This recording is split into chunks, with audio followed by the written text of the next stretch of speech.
లో ఉన్నారు. Hello hello, నమస్తే అండి, మీ పేరు? సంధ్య అండి. సంధ్య గారు ఎక్కడి నుంచి కాల్ చేస్తున్నారు?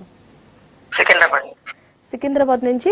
సంధ్య గారు, మీరు ఏ సమస్య గురించి తెలుసుకోవాలనుకుంటున్నారు, ఎవరి గురించి మాట్లాడాలనుకుంటున్నారు? అంటే మా డాటర్ గురించి అండి. 27 ఏజ్ ఇప్పుడు రన్నింగ్. తన పుట్టిన అనురాధ నక్షత్రం.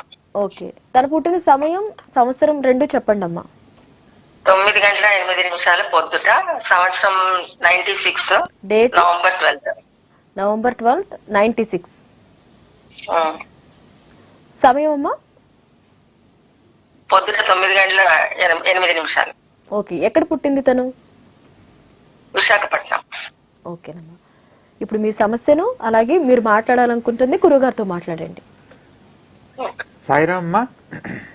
నమస్తే అండి. సాయిరామ్ అమ్మా, ఈశ్వరానుగ్రహ ఫల సిద్ధిరస్తు. చెప్పండి అమ్మా, మీ పాప సందేహం ఏంటి? 27 సంవత్సరాలండి. అంటే లాస్ట్ ఇయర్ కొన్ని సంబంధాలు వస్తే చదువుకోవడానికి వెళ్ళింది, వద్దంది. మంచివే వచ్చాయి అమెరికా. తర్వాత వాళ్ళు డ్రాప్ అయిపోయారు. మేము కూడా వద్దనుకున్నాం, చూపించలేదు. తర్వాత ఇప్పుడు ఇప్పుడు మే కల్లా అయిపోతుంది స్టడీస్ ఆమెది. ఆమెకి మ్యారేజ్ మంచిది సెటిల్ అవుతుందా, మంచి జాబ్ వస్తుందా? తప్పకుండా చెప్తానమ్మా. ఈ పాప జన్మ నక్షత్రం అనురాధ నక్షత్రం, మంగళవారం నాడు జన్మించారమ్మా. వృశ్చిక రాశిలో ధనుర్లగ్నంలో జన్మించడం జరిగింది, అవునా?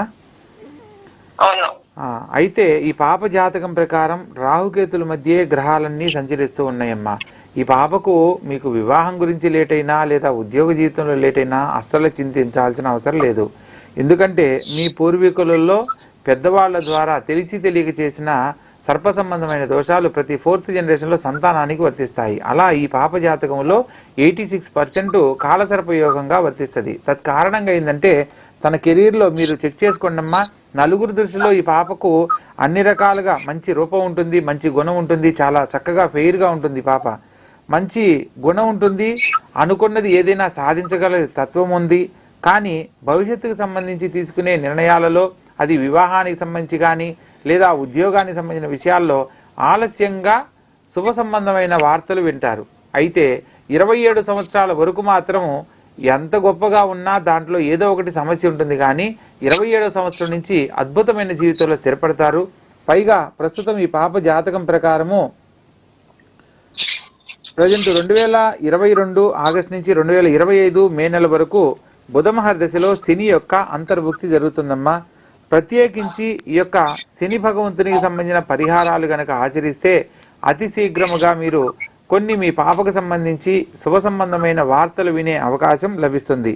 ఇక్కడ చంద్రలగ్నాత్తు గనక చూసినట్లయితే సప్తమాధిపతి బుధుడు, జన్మలగ్నాత్తు గనక చూస్తే సప్తమాధిపతి అయిన బుధుడు వ్యయ స్థానంలో ఉన్నప్పుడు పాప సంబంధం కలిగి ఉన్నాడు. కాబట్టి ముందు కళ్యాణం కంటే ఉద్యోగ జీవితంలో స్థిరపడిన తర్వాత ఆ తర్వాత వివాహం చేసే దాంట్లో గొప్ప జీవితాన్ని పొందే అనుకూలత ఉంటుంది. మీకు ఏదైనా సందేహం ఉన్నట్లయితే కింద స్క్రోల్ నా నెంబర్కు నేరుగా కాల్ చేసి తెలుసుకునే ప్రయత్నం చేయండి అమ్మా, వివరంగా తెలియజేస్తాను. ఓకేనండి, అంటే మనం మాట్లాడుకునే 2-3 నిమిషాల్లో పూర్తిగా పరిష్కారం అయితే దేనికి